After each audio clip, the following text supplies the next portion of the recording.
Ես շատ գազագողության դեպքին մենք հրապարակում ունեցավ ժողովուրդ օրաթերթը, որ դուք եք ընթացք տվեցի գազագողության դեպքին, բայց փաստացի գազագողության բանդիտները փախան երկրից։ Դուք ձեր օրինակ մյուս գոլեգաներին, քննչական կոմիտեին, որևէ մեկին կանչեցիք բացատրություն տան, թե ինչպես ստացվեց, որ դուք դեպքին ընթաց տվեցիք, բայց գազագողության բանդիտները փախան երկրից։ Տեսեք կոնկրետ դեպքով եւ առհասարակ մշտապես քննարկումներ իրավապահ համակարգի բոլոր ներկայացուցիչների միջև տեղի ունենում եւ կարծում եմ ըստ հետեւությունների այս դրվագին եւս անդրադարձ կլինի քննչական կոմիտեի կողմից։ Եվ նաեւ շնորհակալություն ձեր անդրադարձի համար։ Դառնաք ոստիկանության կողմից Արցախցի երիտասարդի նկատմամբ նման վերաբերմունքը ինչպես կարող է։ Ես արդեն հարցին բավական հանգամանալից անդրադարձա, կարծում եմ ըստ այդմ նոր հարցադրումների տեղիք չտվեցի։ Բայց անդրադարձը կարծես ավելի շատ հերքում է դեպքը, որտեղ կասկածի տակ է դնում խոշտանգման փաստը։ Ինչու պետք է մարդը ուզենար սուտ մատնություն անել, հա, արցախցի երիտասարդ սոցիալական շատ հարցեր ունի լուծելու, պետք է ոստիկանների նկատմամբ սուտ մատնություն անել։ Դուք կարծում եմ ամբողջ ընթացքին եղել եք։ Երբ որ ես արձագանքեցի այս հարցին եւ իմ խոսքում չկար որևէ հերքում կամ հաստատում։ Ես նշեցի, որ ցանկացած հանցագործություն պիտի ենթարկվի օբյեկտիվ քննության հանցագործության մասին ահազանգ եւ կոնկրետ արձագանք լինի, կհաստատվի կամ կհերքվի տվյալ վարույթի շրջանակներում, դրանից հետո կանադառնանք կոնկրետ գնահատականներին։ Եվ իհարկե հասկանում եմ խոշտանգման առումով հարցի ավելի մտահոգիչ լինելը, ավելի զգայուն լինելը, բայց պատկերացրեք օրինակ, որ ձեզ մեղադրում են պայմանականորեն որևէ անձի նկատմամբ բռնություն գործադրելու մեջ եւ միանգամից առանց քննության ֆիքսում ենք, որ դուք եք մեղավորը։ Դուք կհանդուրժեիք նմանատիպ process։ Մեղավոր են, բայց առաջի դեպքը չի, հա, Սամվել Վարդանյանի դեպքն էլ կա, նախկինում բազում ահազանգեր են եղել ոստիկանության կողմից խոշտանգումների։ Չի կարող այդ բոլորը լինել սուտ մատնություն կամ կեղծ ինֆորմացիա։ Քննությունը կտա բոլոր հարցերի պատասխանները եւ ես չեմ հավակնում մտածելու, որ բոլորը սուտ է կամ բոլորը կեղծ է, որովհետեւ այս պահին նման պնդում անել որևէ մեկը իրավասություն չունի։ Տիկին Սարգսյան, դուք նշում եք, որ փորձաքննությամբ չեն հաստատվել, հա, եթե չեմ սխալվում, նիստում այդպես ասեցիք, բայց փաստաբանն ասում է, որ նախ փորձաքննություն իրականացվել է դեպքից մի քանի օր հետո եւ բացի այդ էլ հիվանդանոցում արդեն իսկ տղայի վրա արձանագրվել են այդ մարմնական վնասվածքները, մասնավորապես վնասվածքներ ականջի հատվածում, սաղիժարտեր, դուք ինչու եք հակված հավատալ 4 օր հետո արված փորձաքննության, այլ ոչ թե դեպքից անմիջապես հետո հիվանդանոցի տված եզրակացություն։ Ես ոչ մի բանի հակված չեմ հավատալու, որովհետև իմ խոսքում էլ նշեցի, որ սրանք հարցեր են, որոնք անաչառ դիտորդի մոտ պիտի առաջանան, եթե անաչառ դիտորդը ցանկություն ունի օբյեկտիվ պատկերը հասկանալու։ Հիմա, եթե կար արձագանք, որ 10 րոպեն մեկ, ինտենսիվ ծեծ եւ այլն, անաչառ դիտորդի մոտ պիտի տպավորություն ստեղծի, որ պիտի լինեն այլ արձանագրումներ, թե հիվանդանոցում, թե դատաբժշկի կողմից։ Իմ նշած հանգամանքը միայն այն է, որ ես որպես այս պահին արդեն իսկ անաչառ դիտորդ քրեական բարույթի աչքերով, իհարկե որպես անաչառ դիտորդ, այլ որ ծառայողական քննության, այս պայծրությամբ այդ հարցերը առնվազն քննարկման առարկա եմ դարձնում ինքս ինձ համար, որպեսզի հասկանամ, թե հետագայում արդեն քննության արդյունքներով ինչպիսի ընթացք պիտի լինի։ Կարծում եմ, որ նույն այդ հանգամանքները, նույն այդ հարցադրումները վստահ պաշտպանական կողմը կդարձնի քննարկման առարկա կոնկրետ վարույթի շրջանակներում։ Կարիք կլինի կրկնակի փորձաքննություն կնշանակվի։ Ես չեմ ուզում ինչ-որ մի ձև այս պահին տանեմ նրան, որ բոլոր հնարավոր գործիքակազմերը ներկայացնեմ քրեական վարույթի, որովհետև վստահաբար վարույթում ներգրաված բոլոր անձինք տեղյակ են թե իրենց իրավունքներից, թե պարտականություններից, կարող են անել համապատասխան միջնորդություններ, որոնք որ պիտի ելքը կանխորոշեն։ Քննչական կոմիտեն պիտի նաև հարցաքննի ոստիկաններին, կրկին տուժողին, կարիք լինի առերեսման իրականացնելու, մնացյալ բոլոր դատավարական գործողություններ, այսինքն առանց այդ դատավարական գործողությունների գնահատական տալը գործընկերներ ջան, չի ստացվի ուղղակի։ Դա լինում է միակողմանի, այսինքն եթե ես հակված եմ մտածելու, որ կա խոշտանգում, ավտոմատ կերպով ես այդ ուղղությամբ եմ մտածելու եւ իմ բոլոր մտքերը այդ ուղղությամբ պիտի դասավորեմ։ Բայց ես ներքին գործերի նախարարն եմ եւ կարիք ունեմ օբյեկտիվորեն իրավիճակը հասկանալու, որը մի կողմից կպաշտպանի մեր քաղաքացուն, ով որ ցանկացած process-ի շրջանակներում կարող է ոստիկանի ոչ իրավաչափ ներգործության ենթարկվել եւ դրա համար ենթարկվի պատասխանատվության, մյուս կողմից, եթե չկա այդպիսի ներգործություն, բայց կա կեղծ մեղադրանք, պաշտպանելու այն ոստիկանության ծառայողին, որը որ չի կատարել որևէ ներգործություն։ Բայց նորից եմ շեշտում, ես այս պայծրությամբ այդ դեպքի մասով որևէ գնահատական տալ չեմ կարող, բարձրացրեցի ընդամենը հարցադրումներ, համարեք բարձրաձայն մտածել եմ, որովհետև ինձ մոտ այդ հարցադրումները առաջացել էին։ Մնացյալը քննությունը պիտի տա։ Չի տալիս եւ այդ ճարտարարների խումբը մշտապես մնում են, հա, ներքին գործերի նախարարությունում, ոստիկանությունում։ Խնդիրը սա է, հա, մենք չենք ընդհանրացնում, հա, որ ամբողջ համակարգը այդպեսին է, բայց թեկուզ մի քանիսի ներկայությունը ձեզ համար մտահոգիչ չի, որ ընդհանուր, ինչպես դուք եք ասել, հա, այսօր 75%-ը վստահում են, իհարկե այդ թիվը չգիտեմ որտեղից եք վերցրել, բայց այնուամենայնիվ կա մի խումբ, որը ըստ էության իրականացնում է ճարտարարություն։ Ալավերդիում Պարեկը քաղաքացու մոտ զենք փնտրելու համար ասում է տաբատը իջեցրա, տանում են բաժին ծեծում են։ Ես գիտեմ, որ ներքին անվտանգության ծառայությունում այդ մասով քննություն կա։ Այդ գործով ինչ բացահայտվեց Տիկին Սարգսյան։ Հիմա ինչ որ նկարագրեցիք, դրանք բոլորը կարծիքներ են դեպքերի մասով, որովհետև կարող են ես կարող եմ ահազանգել, որ ես խոշտանգվել եմ կամ իմ նկատմամբ հարձակում է եղել։ Քննությունը պիտի տա այդ բոլոր հարցերի պատասխանները։ Եթե մենք որակումներ ենք տալիս տարբեր ծառայողների մասով, դա մեր կարծիքն է ընդամենը, որովհետև եթե վարույթի կասկածում եք փաստաբանի հայտարարությանը։ Ես որևէ մեկի հայտարարությանը չեմ կասկածում, որովհետև ես գիտեմ, որ մեր երկրում կա քրեական դատավարության օրենսգիրք, որը այդ բոլոր հարցերը կարգավորում է։ Եթե մենք կանչել եք օրինակ երկու ոստիկանին, որոնք նույնականացվել են ձեր աշխատասենյակ, օրինակ ինքներդ ներքին զրույց ունեցել եք, հարցրել եք, դա այդպես է, թե այդպես չի եղել, փաստաբանի նույնականացված տվյալները արդյոք ճիշտ են, թե ճիշտ չեն։ Գիտեք, չէ, որ ապօրինի բան եք ասում։ Ինչի՞։ Ծառայողական քննության իրականացնող կոնկրետ ստորաբաժանում կա եւ իմ կողմից ցանկացած նմանատիպ զրույթ ոչ ծառայողական քննության շրջանակներում, դա ուղղակի ոչ իրավաչափ process-ի մասին է խոսում։ Իմ խնդրանքը, հորդորը, թեկուզեք պահանջը այն է,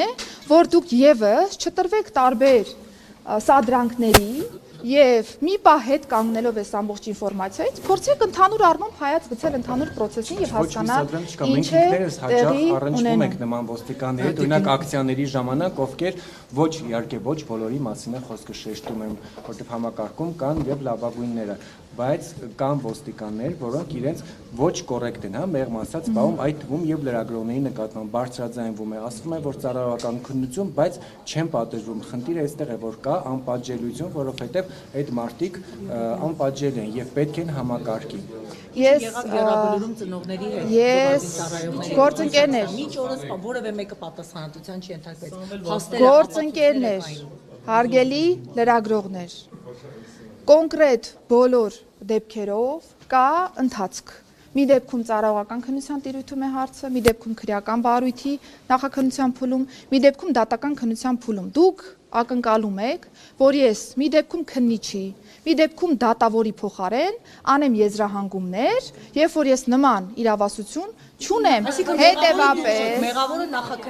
հետևաբար նախաքննական մարմինը կշարունակի օբյեկտիվ քննությունը կոնկրետ բոլոր գործերով եւ պատեվ պահի կհանրայնացի համապատասխան ինֆորմացիա։ Ժողովուրդ հերթով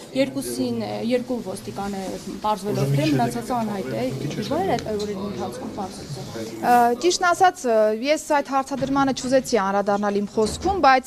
տարբեր ամեն դեպքում խոսույթներում կա երկու ոստիկանի մասով ինֆորմացիա, մի դեպքում 6 ոստիկանի, մյուս դեպքում 8 ոստիկանի, հիմա ես էլ չգիտեմ քանի ոստիկանի։ Երկուսը նույնականացված են, 6-ից երկուսը նույնականացված եւ հաստաբանն ասում է ինքն է այդ նույնականացման գործընթացը իրենք են արել։ Այս պահի դրությամբ կա ծառայողական քննություն, կա զուգահեռ քրեական վարույթ,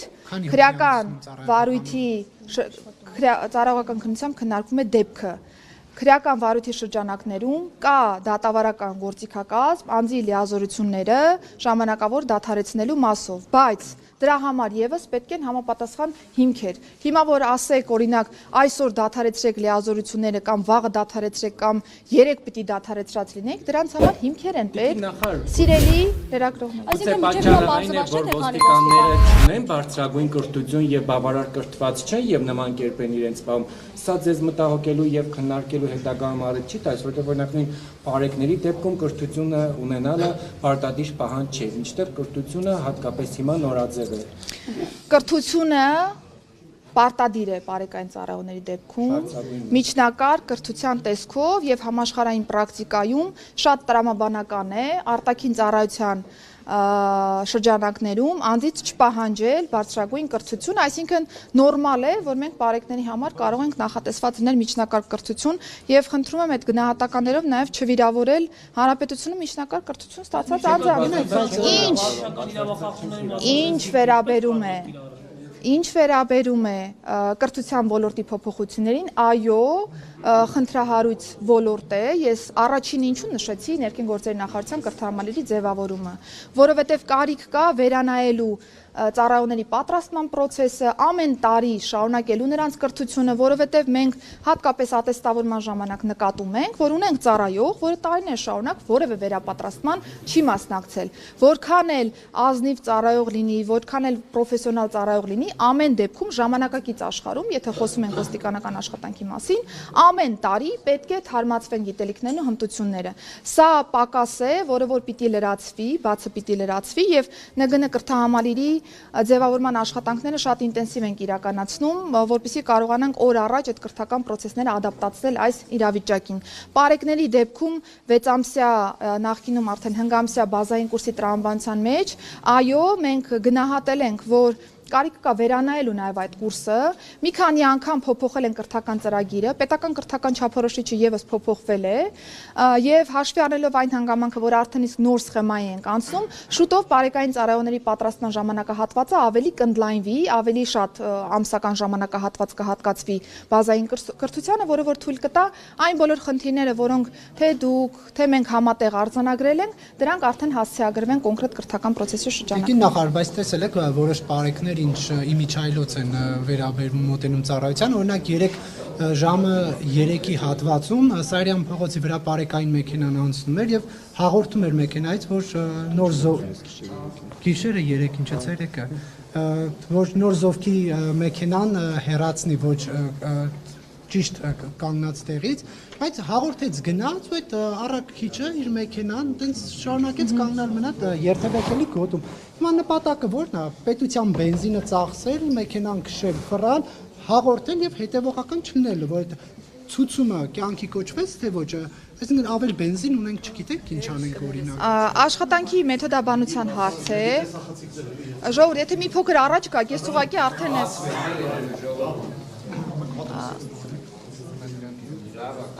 աշխատանքի մեթոդաբանության հարց է, որովհետև շատ երկրներում, երբ որ մենք խոսում ենք գործընկերների հետ, նույն Վրաստանի հետ, նույն Ուկրաինայի հետ, նույն ԱՄՆ տարբեր նահանգների, նրանք նշում են, որ իրազեկման ձևաչափով եւս մեթոդ է, հա, կանխարգելելու այդ պայդրության պարարքը, հայտարարելու, որ կա խախտում, հետո արդեն պատահականության սկզբունքով ստուգման արդյունքում համապատասխան պատասխանատվություն սահմանելու մասով, բայց եթե դեպքը ինձ աշխատանքային կարգով փոխանցեք, ես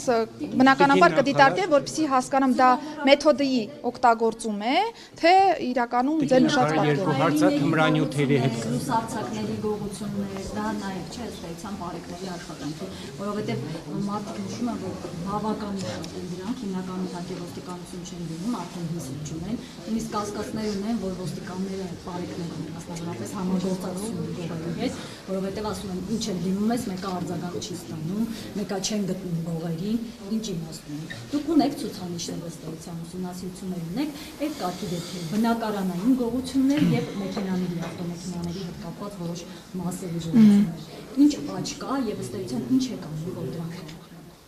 Նախ առաջինը ոստիկանության նկատմամբ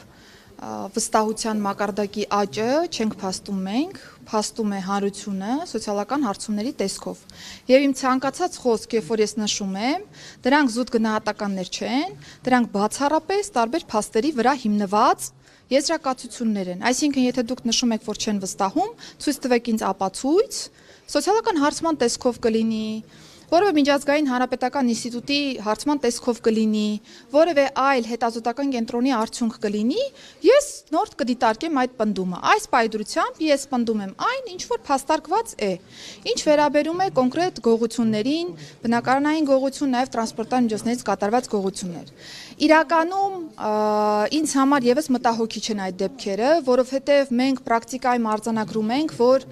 տարբեր խմբեր են գործում շատ հաճախ, ընդ որում վերջերս մենք նույնիսկ բացահայտել ենք մի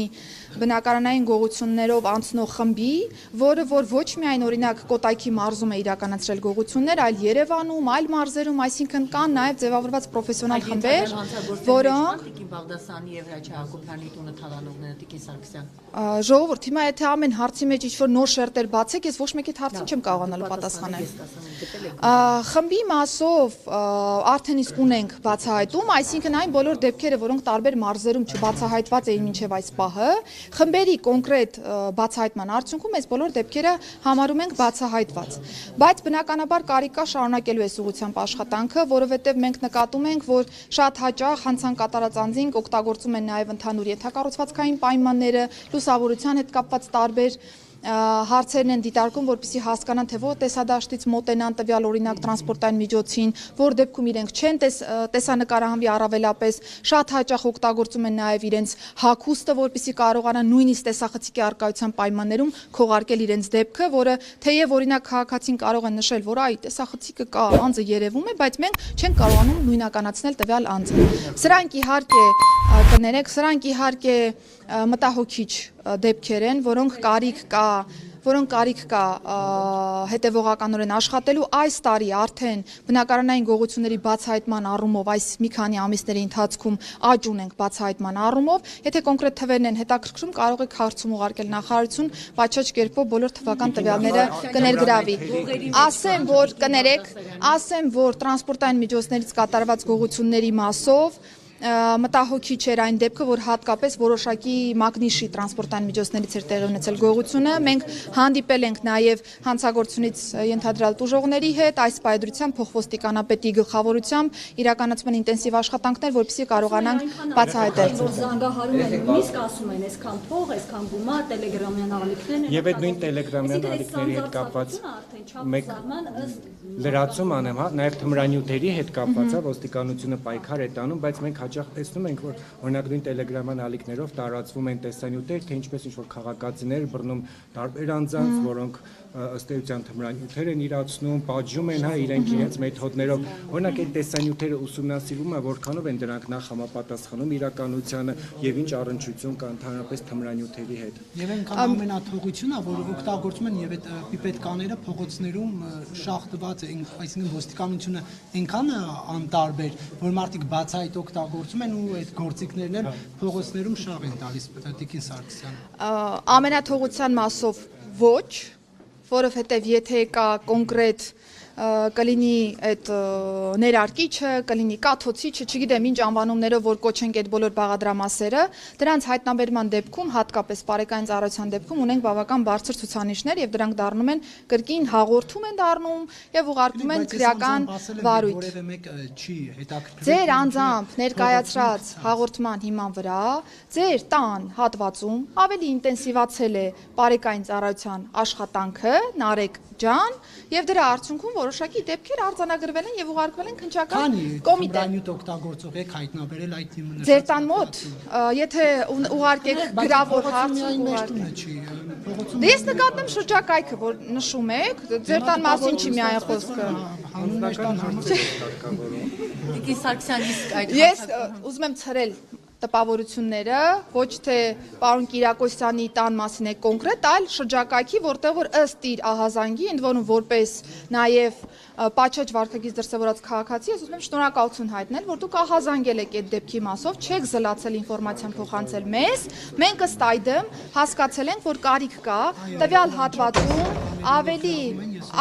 ավելի ինտենսիվացնել այդտեղի բարեկային ծառայության աշխատանքը եւ կոնկրետ թե անչափահասների ներգրավմամբ կատարված դեպքերը բացահայտել եւ թե նաեւ առհասարակ, բայց ուզում եմ նաեւ նշել, որ տելեգրամյան հարթակների դեպքում կարող է արտակուստ տպավորություն ստեղծվել, թե կա ամեն ինչը, ինչու չեք անում, այսինքն ամենաթողության ինչու տպավորություն լինի, բայց պիտի փաստեմ, որ մեզ հաջողվում է մի շարք ալիքներ փակել, բայց շատ ալիքներ դեռևս չի ստացվում փակել, որովհետև կարիք կա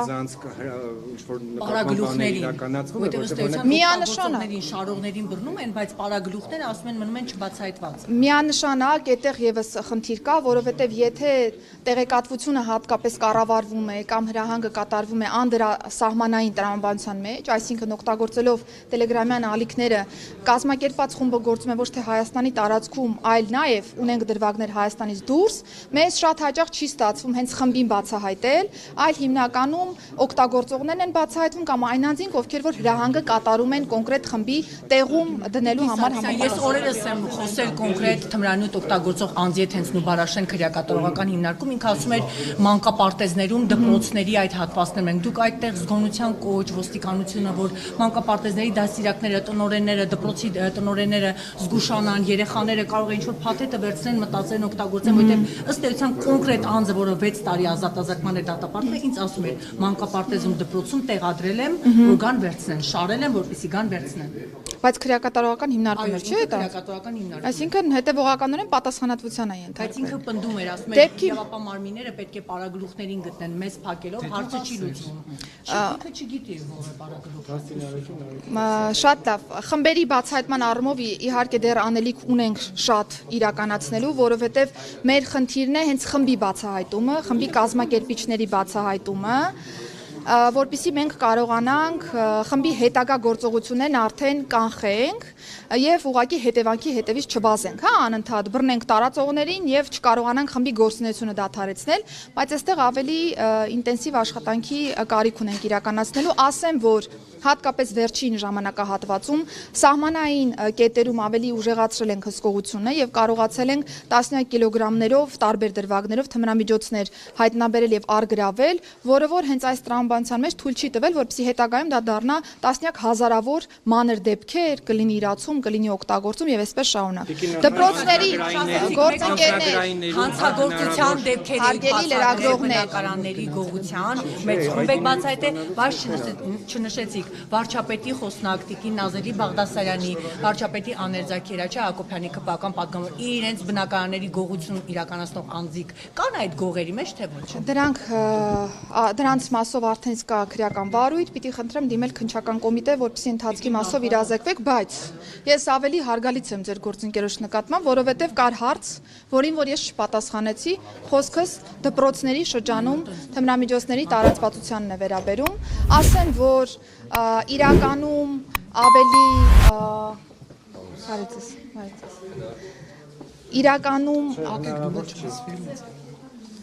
իրականում ավելի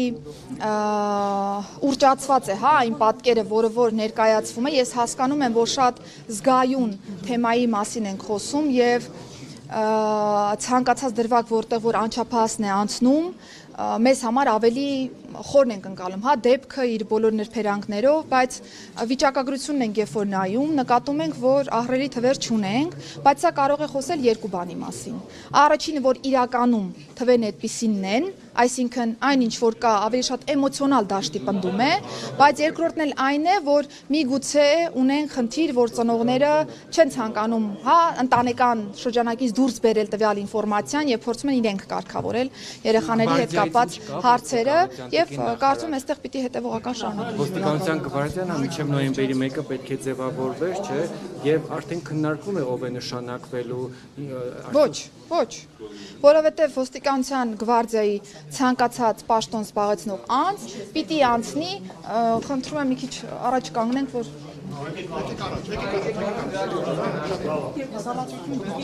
Այս հարցները կանադառնանք այդ թեմային արդեն կոնկրետ վերապատրաստումների արդյունքներում։ Այս մի հարցն էլ ու վերջ։ Ինչպես է ստացվում, որ Իրանի քաղաքացիներ, ենթադրաբար ադրբեջանցիներ,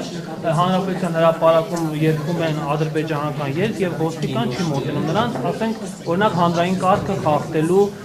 առիթով։ Հանրապետության հրապարակում անձինք կարող են անցկացնել իրենց հանգիստը, այդ դեպքով ազգային անվտանգության ծառայությունը կոնկրետ հայտարարությամբ է հանդես եկել եւ կրկին խնդրում եմ չշահարկել այդ դրվագը եւ չբերել ինչ որ միջպետական հարաբերությունների դաշտ։ Շնորհակալություն։